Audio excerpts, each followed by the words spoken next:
Good morning, my dear students of class 9th. I welcome you all to this new class of value education where we are now starting with chapter 2, which is My Most Memorable Christmas. Children, in this chapter, the motto of this chapter or the lesson which we are going to learn is we should never lose our hopes. Hopes bind us, hopes give us strength. If a person is living his life with hopes inside him, the person is going to do wonders. But if a person has lost his hope, the person cannot do anything.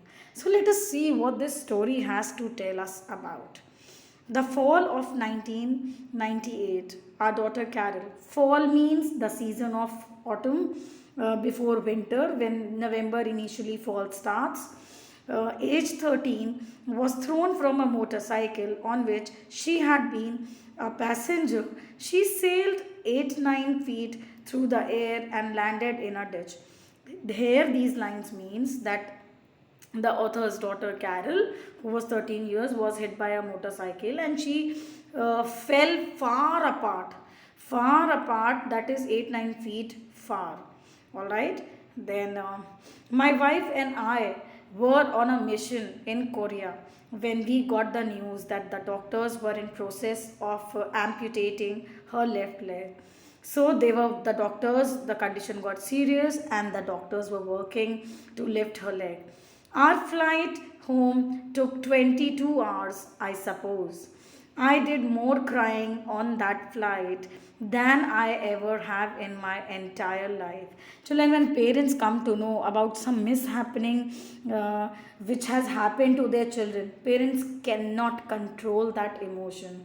Their eyes start suddenly into tears, and the eyes get into watery eyes, tears. No one likes to have anything harm or anything which can damage their children's health and life. All right, so no parent would like that. So these parents were crying all the 22 hours in the flight. Our flight home took 22 hours, this we have read. Then when my wife and I arrived at our daughter's side, unable to think of adequate words of comfort, surprisingly enough, Carol began the conversation. So when they landed, they went to meet their daughter. Then Carol started the conversation. Dad, she said, I think God has a special ministry for my life to help people who have been hurt as I have. She saw possibilities, positive ones, in tragedy.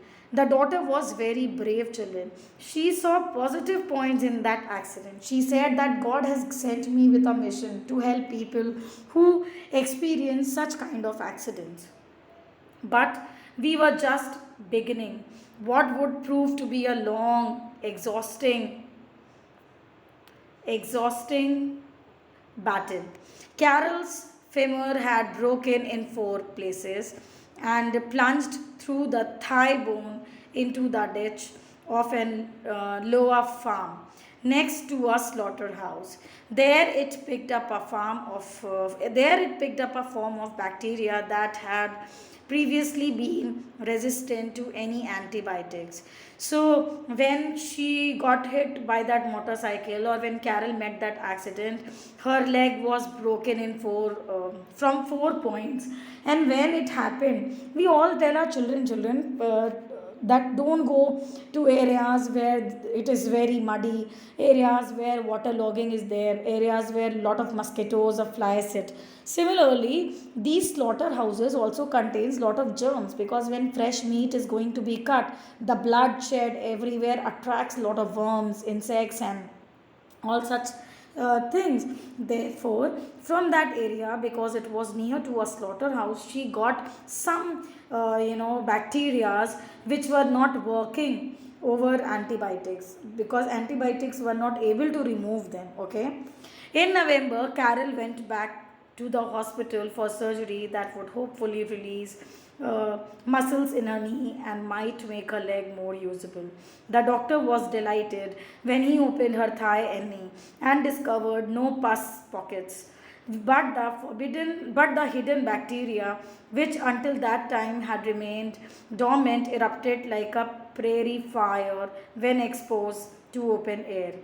3 days after surgery, she was the sickest little girl I have ever seen. Now, children, when after that in November, Carol went for the surgery to the hospital, the doctor was happy to see that there was no pus, but bacteria was evolving inside like a volcano as soon as they opened the skin.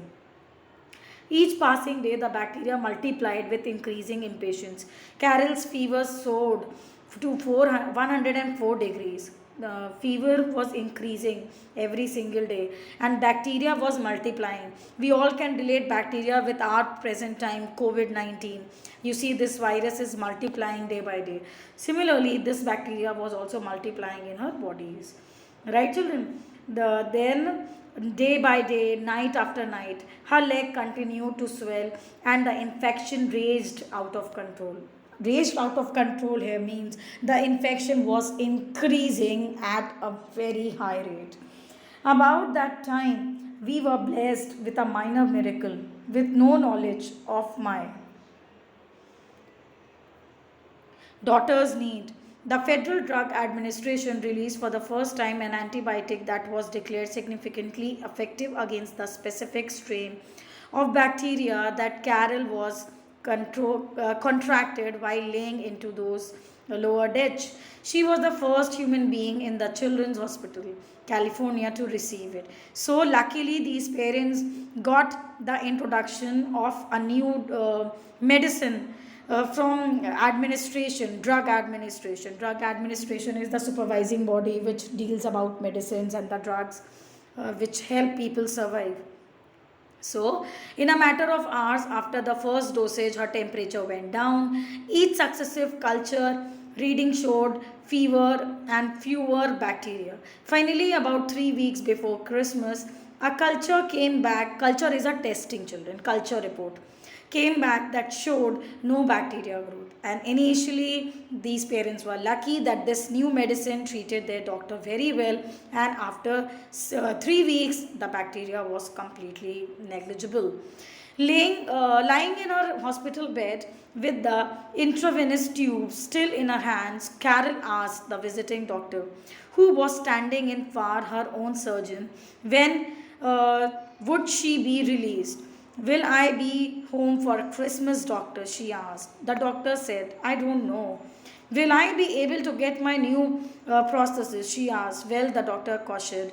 I don't believe you can get it yet. But when her own doctor returned, he checked her over. That same day, Carol called me at my office. Daddy, I have a good news, she announced. What is it? I asked. Dr. Masters is an angel, she exclaimed. So, when her own doctor came over to check, she called her daddy that there is a good news I want to share. On December 16 night, Carol was released from the hospital. I was told to stay home and await a surprise. My wife went to pick her up. I saw the lights of the car as it rolled up the driveway, and I ran to the front door. My wife barred my way and said, Bob, you have to go back in and wait. Carol wants you to wait by the Christmas tree. So I waited nervously by the Christmas tree. She had gone straight from the hospital to the beauty parlor where her hairstylist gave her a beautiful cut. There she stood with lovely curls framing her face. Then I looked down and saw in two shoes, two ankles, two legs, and a beautiful girl.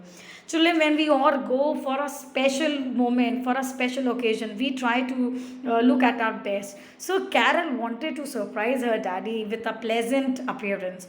Therefore, when she was discharged from the hospital, she went to a salon to give herself a fresh new look with a haircut.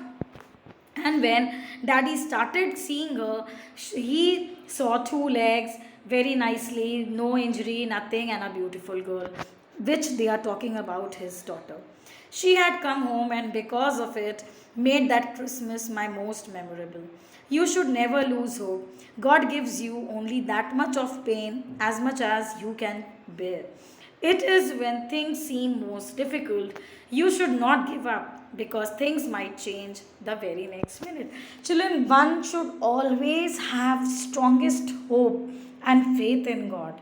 If we are facing a tough time, it will surely pass. Mark my words, children. Believe in God and have this faith. And remember this line, this too shall pass. Always, have that strong faith in your God and believe in this line that whatever is going wrong with you, it will pass, it will go off someday. It is not going to stay. So, success is failure turned inside out. You can never tell how close you are to the point of return. It may be near when it seems very far. Don't you think it is true? Then, how do you think that was miraculous release of the antibiotic that saved Carol's life? If you look back, you will realize something similar must have happened in your life too. Just close your eyes and thank God for it. Children, this is a very good lesson which the chapter is giving us. Firstly, we should have that strong faith in God. With this strong faith, we should believe that whatever wrong is happening in today's time, it is going to get over soon. And we can think of so many miracles, children. Even I have seen so many instances in my life, and I have seen in others' life who are connected to me, and I've seen so many miracles happening. So, have faith in God. Trust me, everything is going to be good. With this, we come to an end to this chapter. Hope you must have enjoyed this story a lot. Thank you so much, children. See you all in the next class. Till then, take care. Bye bye, everyone.